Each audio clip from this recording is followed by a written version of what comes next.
आप सभी को प्रभु यीशु मसीह में जय मसीह की। मैं हूँ भावना और यीशु हमारे चरवाह में आपका स्वागत है।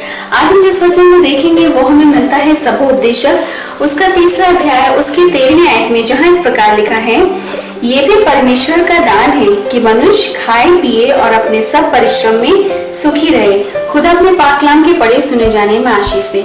अजीजों, देखिए कितनी अच्छी बात परमेश्वर ने खुद कही है। ये भी परमेश्वर का दान है कि मनुष्य खाए पिए और अपने सब परिश्रम में सुखी रहे। लेकिन हम इसके उल्टे ही करते हैं।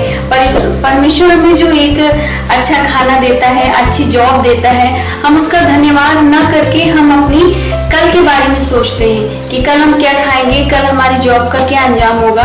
लेकिन जब परमेश्वर ने खुद ही अपने वचन में कहा है कि परमेश्वर का दान है कि मनुष्य खाए पिए और सब परिश्रम में, मतलब परमेश्वर ने जो भी आपको परिश्रम दिया है करने को, उसमें सुखी रहे, ना कुड़कुड़ाए और ना बड़बड़ाए। क्योंकि इसके अगर आगे आप वचन में पढ़ेंगे तो इसमें परमेश्वर कहता है कि जो कुछ परमेश्वर करता है वो सदा स्थिर रहेगा, न तो उसमें कुछ बढ़ाया जा सकता है और न कुछ घटाया जा सकता है। तो हमें किसी बात की कोई चिंता नहीं करनी चाहिए। परमेश्वर जो दे रहा है बस उसमें हमें सुखी रहना है। जैसे एक कहानी मुझे याद है कि एक राजा था, बहुत ही अमीर था। तो एक दिन वो अपने सेनापति से कहता है कि तुम जल्दी से जो अकाउंट वगैरह देखते हैं उनको बुला लाओ और उनसे कहो कि वो सारा हमारे जितने भी धन दौलत है पता करे कि कितनी है और हम कब तक उसको एंजॉय कर पाएंगे अपने जीवन में।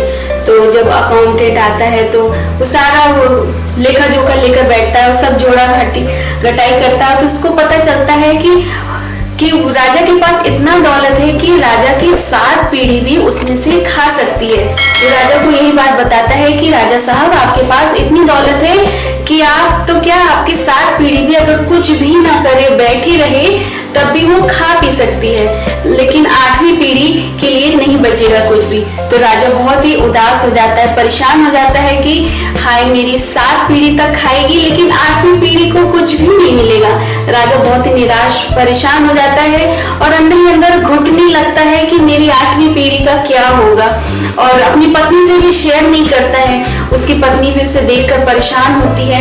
उसको एक दिन राजा को एक किसी बाबा के पास भेजती है कि शायद इससे, उनके कहने से शायद इनके जीवन में कुछ परिवर्तन आ सके और जो अंदर इनकी घुटन है उससे वो बाहर निकल सके। वो जाता है उस बाबा के पास और उससे कहता है कि बाबा जी पूछते हैं कि तू इतना क्यों परेशान है, क्यों अंदर से एकदम मरा मरा सा लग रहा है, तेरे चेहरे पे क्यों खुशी नहीं है, जबकि तेरे पास दुनिया की सारी धन दौलत है, जो यहाँ बैठे तमाम लोगों के पास उतना पैसा नहीं होगा जितना तेरे पास है। तो फिर वो कहता है कि हाँ बाबा जी, आपने सही पहचाना, मैं खुश नहीं हूँ, क्योंकि आपको पता है कि मेरी 7 पीढ़ी तो, जो भी मेरे पास धन दौलत है, मेरी 7 पीढ़ी तो खाएगी, लेकिन मेरी 8वीं पीढ़ी के पास कुछ भी नहीं बचेगा।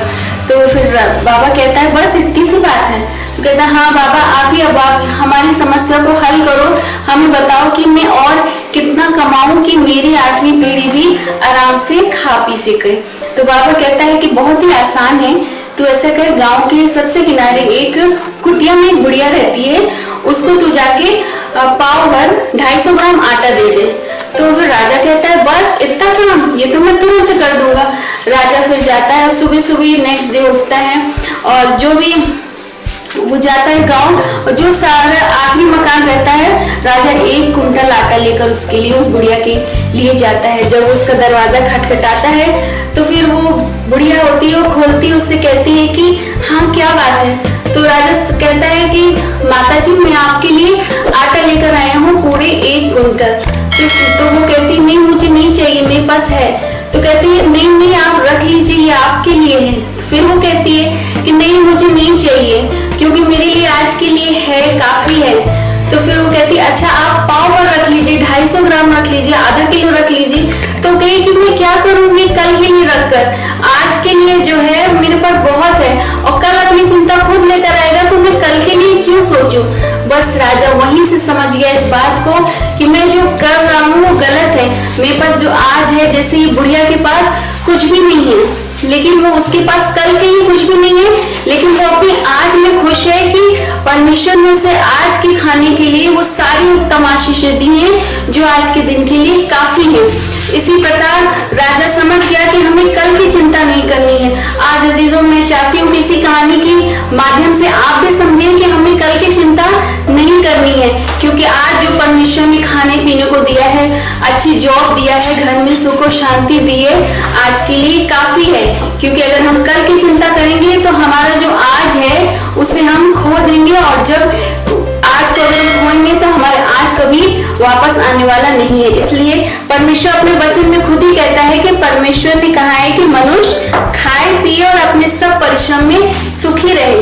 तो जब परमेश्वर ने आपको ये अवसर दिया है, मौका दिया है, अच्छी जॉब दी है, अच्छा खाना दिया है, तो आप उसी में सुखी रहे, कल की चिंता न करें इस राजा की तरह। इसी प्रकार आशा करते हैं फ्रेंड्स कि छोटे से वीडियो से आपने पसंद किया होगा, और इसको आप ज्यादा से ज्यादा शेयर कीजिए ताकि सभी लोग अपने जीवन में इस बात को ग्रहण कर सके कि परमेश्वर ने जो आज के लिए दिया है, भोजन सामग्री, अच्छी जॉब, उसमें वो संतुष्ट रहे, कल की चिंता ना करे, कल की चिंता को वो अपने परमेश्वर पर छोड़ सके। क्योंकि जब हम अपनी चिंता अपने परमेश्वर पर छोड़ते हैं तो परमेश्वर